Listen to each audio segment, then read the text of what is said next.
1RT-2009ની કલમ 27 અંતર્ગત કઈ બાબત પ્રતિબંધિત કરવામાં આવેલ છે? બી. વસ્તી ગણતરી, આપત્તિ વ્યવસ્થાપન અને ચૂંટણી સિવાય શિક્ષકોને બિનશૈક્ષણિક કાર્યક્રમમાં જોડવા અંગે. 2RT-2009ની કઈ કલમમાં દરેક બાળકને મફત અને ફરજિયાત પ્રારંભિક શિક્ષણ મળી રહે તે માટે સ્થાનિક સત્તામંડળોની ફરજો નિયત કરવામાં આવી છે? એ. કલમ 9. 3RT-2009ની જોગવાઈ મુજબ ધોરણ પહેલી 5ની પ્રાથમિક શાળામાં વર્ષમાં ઓછામાં ઓછા કેટલા કલાક શૈક્ષણિક કાર્ય થવું જોઈએ? એ. 800 કલાક. 4RT-2009 અંતર્ગત રાજ્યની પ્રાથમિક શાળાઓમાં ધોરણ 8 કયા વર્ષથી શરૂ કરવામાં આવેલ છે? બી. જૂન 2010થી. 5RT-2009ની જોગવાઈ અનુસાર ધોરણ 1થી 5ની પ્રાથમિક શાળામાં ઓછામાં ઓછા કેટલા દિવસ શૈક્ષણિક કાર્ય થવું જોઈએ? બી. 200 દિવસ. 8 ધોરણ 1થી 5ની શાળામાં કુલ વિદ્યાર્થી સંખ્યા 190 છે. તો મુખ્ય શિક્ષક સાથે કુલ કેટલા શિક્ષક મળે? એ. 6. 9. RT-2009ની કલમ 33 હેઠળ રચાયેલ રાષ્ટ્રીય સલાહકાર સમિતિ કુલ કેટલા સભ્યોની બનશે? ડી. 15. 10RT નિયમો 2012 અંતર્ગત ખાસ તાલીમની જરૂરિયાત હોય તેવા બાળકો માટે તાલીમનો સમયગાળો કેટલો રાખવો જોઈએ? બી. 3 માસ. 11RT રૂલ્સ 2012ની કલમ 4 મુજબ પ્રવેશ માટે લંબાવેલ મુદત કેટલા સમયની હોય છે? 6 માસ. 12RT રૂલ્સ 2012 ના નિયમ 8 મુજબ કોઈપણ પૂર્વ પ્રાથમિક શાળાએ પ્રવેશના વર્ષમાં પહેલી જૂનના રોજ કેટલી ઉંમર પૂર્ણ કરેલ બાળકને પ્રવેશ આપી શકે છે? જી. 3 વર્ષ. 13RT રૂલ્સ 2012 અનુસાર શાળાએ બજાવવાની ફરજો વિશેની જાણકારી કયા નિયમમાં જોવા મળશે? ડી. નિયમ 21. 14RT રૂલ્સ 2012 ના કયા નિયમ હેઠળ દરેક શાળાએ ફરજિયાતપણે ડાઇસ ડેટા માહિતી દર વર્ષે ભરવાની જોગવાઈ થયેલ છે? ડી. નિયમ 13(1). 15RT રૂલ્સ 2012 અનુસાર શિક્ષકોએ બજાવવાની કરજો વિશેની જાણકારી કયા નિયમમાં જોવા મળશે? સી. નિયમ રૂમ 20. 16RT રૂલ્સ 2012 ના નિયમ 8 મુજબ કોઈપણ પૂર્વ પ્રાથમિક શાળાએ પ્રવેશના વર્ષમાં પહેલી જૂનના રોજ કેટલી ઉંમર પૂર્ણ કરેલ બાળકને પ્રવેશ આપી શકે છે? 3 વર્ષ. રાજ્ય સરકાર દ્વારા પ્રત્યક્ષ અથવા પરોક્ષ રીતે સ્થપાયેલ, રચાયેલ, માલિકીવાળા અથવા નિયંત્રણવાળા જાહેર સત્તામંડળ માટે સમુચિત સરકાર કઈ ગણાશે? બી. રાજ્ય સરકાર. 68 નીચેનામાંથી માહિતી માં કોનો સમાવેશ થાય છે? એ. મેલ. બી. મોનો. સી. મોડેલ્સ. એ. બી. સી. જવાબ.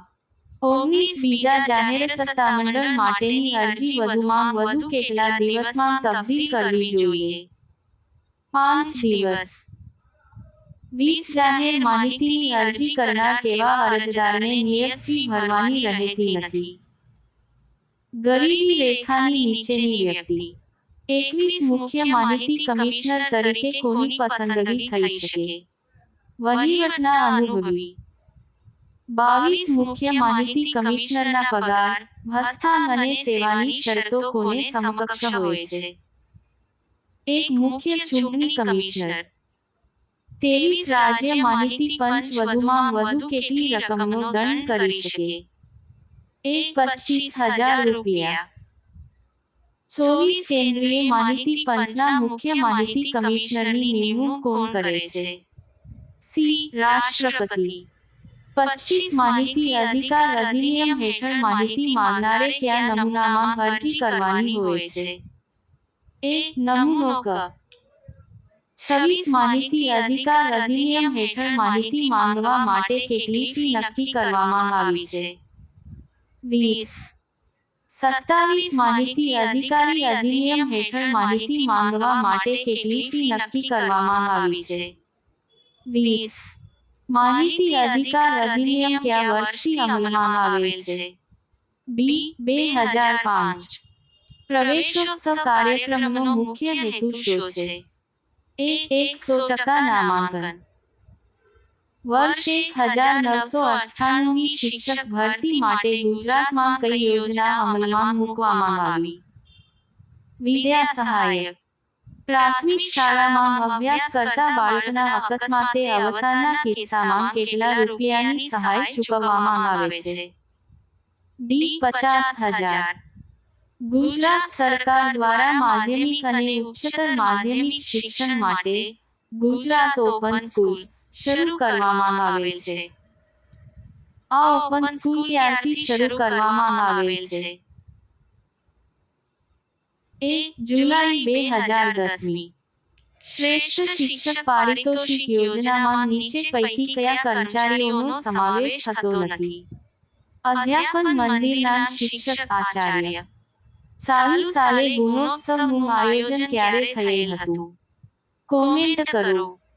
શ્રેષ્ઠ શિક્ષક પારિતોષિક યોજના અંતર્ગત જિલ્લા સ્તરે શ્રેષ્ઠ શિક્ષક પસંદગી માટેની સમિતિમાં અધ્યક્ષ તરીકે કોણ હોય છે? અધ્યાપન મંદિરના શિક્ષક આચાર્ય. પ્રવર્તમાન સમયમાં ઓબીસી એસસી માટે ઉન્નત વર્ગમાં સમાવેશ અંગેની વાર્ષિક આવક મર્યાદા કઈ છે? 6.00 લાખ. સામાજિક અને શૈક્ષણિક રીતે પછાત વર્ગનો એક વિદ્યાર્થી જો બાળ વિજ્ઞાન પ્રવાહમાં 70% થી વધુ ટકાથી પાસ થાય છે અને તે ઉચ્ચ અભ્યાસ માટે 12,000 રૂપિયાની કિંમતનું ટેબ્લેટ ખરીદ કરે છે તો પ્રવર્તમાન ધારાધોરણ અનુસાર કેટલી નાણાકીય સહાય મળવાપાત્ર થાય? બી. 9,000 રૂપિયા. પસંદ કરવામાં આવેલ માધ્ય અને ઉચ્ચ માધ્ય શાળાઓમાં પ્રવેશ મેળવતા 10 જાતિના તેજસ્વી વિદ્યાર્થીઓને 50,000 રૂપિયા અથવા ખરેખર ખર્ચની રકમ બેમાંથી જે ઓછી હોય તેટલી સહાય પ્રવેશ fee, tuition fee, hostel fee, જમવાનો ખર્ચ, પુસ્તકો, ગણવેશ વગેરે આપવાની યોજના છે.